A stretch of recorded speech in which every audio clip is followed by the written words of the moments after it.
Hi there, welcome to Calculus 1, Semester 2. I just kind of wanted to walk you through a couple different things here because if you're new to the system, you might not know where everything is because I know when I started looking at it, I didn't know where everything was. So here's what I can tell you first and foremost. You're going to be able to go over here to Content, and that is like opening your book, okay? And in the book here is your table of contents. These are the different areas that we will be covering. So for example, I opened up Unit 1 here, so then it's into subsections in there, but we have Unit 2, 3, 4, all the way through Unit 6, and then Unit 7 is our exam unit. So it kind of breaks it up like that. When you get into, for example, Unit 1, you are going to see the topic. Your page might look a little bit different than this one because this is an instructor's page. But you'll be able to look at the introduction, and let me show you what that looks like. So if I click on that, because it's the first thing to come up, I would read here all this information about Riemann sums, trapezoidal rules. That's what we're going to be going over. And then I can go down here to the bottom. These buttons take you back and forth. They're like your back and forth button that you would have in your browser. You can do them from the bottom or the top. So you can just click to the right, and then it will take you to the very next thing and so see how we went from the introduction to this area here, topic 1.1.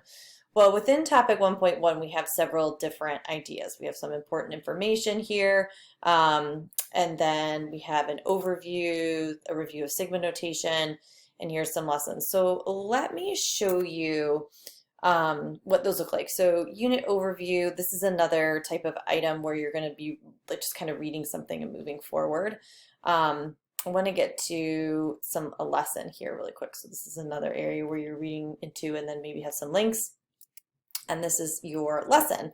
So, depending on which lesson you're in, you will have, items here to do in terms of watching videos. So you can watch the videos. This one happens to be an Archimedes area approximation, then rectangular approximation, and then Riemann sum. So you can take a look at those and watch those videos. But just look, sometimes there's going to be stuff underneath here that's going to be stuff for you to actually complete.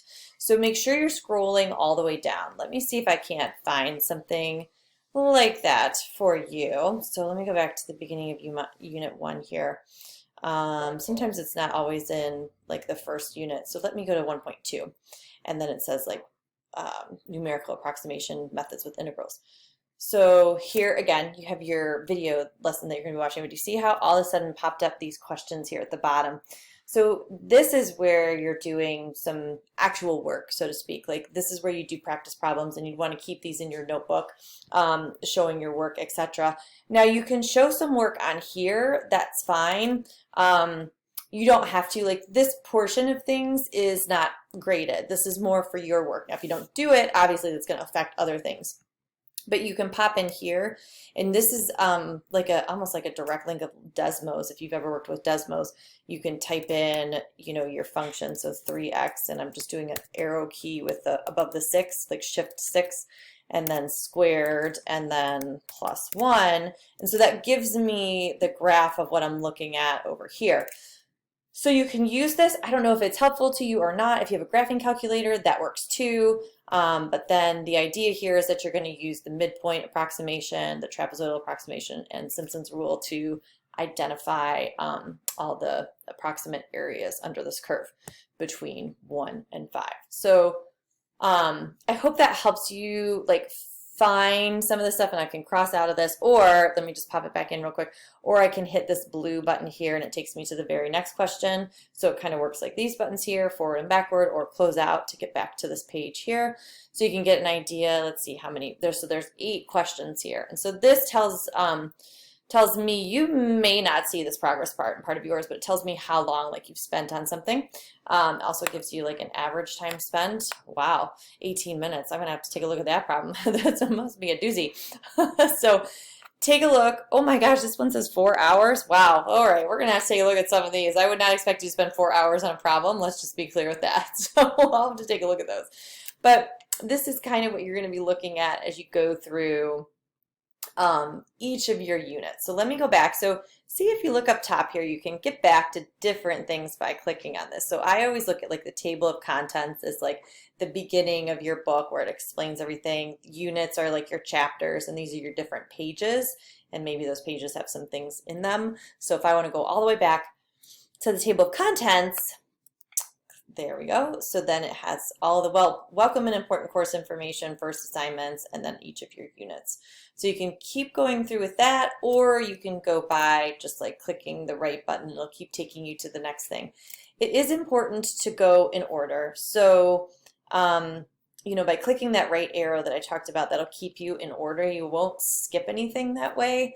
But you can also see if you've skipped something, like see how I have check marks by all of this? That means I have looked at this at some point in time. So it looks like I've looked at everything, right? So that's showing that I've completed or looked at it. Actually, when I say completed, that's a little bit misleading. Sometimes we can have the check mark there and we can think that we've finished it because the computer doesn't like recognize how long you've been on there or not. It just says that you've seen it. So that can be a little misleading if, like, say you walk away from your computer and you come back and you go, oh, there's a check mark by it, I did it. So just double check that. Maybe bookmark when you leave something. So let me show you how to bookmark. Let's say that we're in this 1.2 area. So right up here, there's a little bookmark. So I can just hit add bookmark, and then let's go back to the table of contents, and I will show you bookmarks right here. There's bookmark number 1. So that can take you back to there if you maybe, you know, if you walk away, there's your bookmark. You know where you have to go when you get back. So just some ideas for you there. So let's go back. I can always get back to that home page where the news is. Right up here by clicking Calculus Semester 2. Make sure that this little widget, I'm going to expand it just so you can see, this is what you would have seen at the beginning. But what it means by collapsing this widget is clicking this button and hitting collapse this widget. That's called a widget, and we want it to collapse because we don't want it to see it all the time. So the news items will pop up here. You'll see those as we move through the course. I try to post one each week that links you to the items that are being graded. So it doesn't mean that that's all you do for the week, but it just means, hey, make sure you hit these because these are the ones that are going to be graded. You can also see your pace chart in here. So this is Calculus Semester 2 with your start date, your end date. It gives you approximate, like, basically it goes week by week. So week 1, this is all due on that Friday, week 2, etc. So you can kind of get an idea of what all these things look like. If you scroll all the way to the bottom, oops, a little bit too far, you can see what each area of the class is worth in terms of points, and then what that does in terms of percentages. So your biggest percentage is coming from your quizzes and your Dropbox assignments.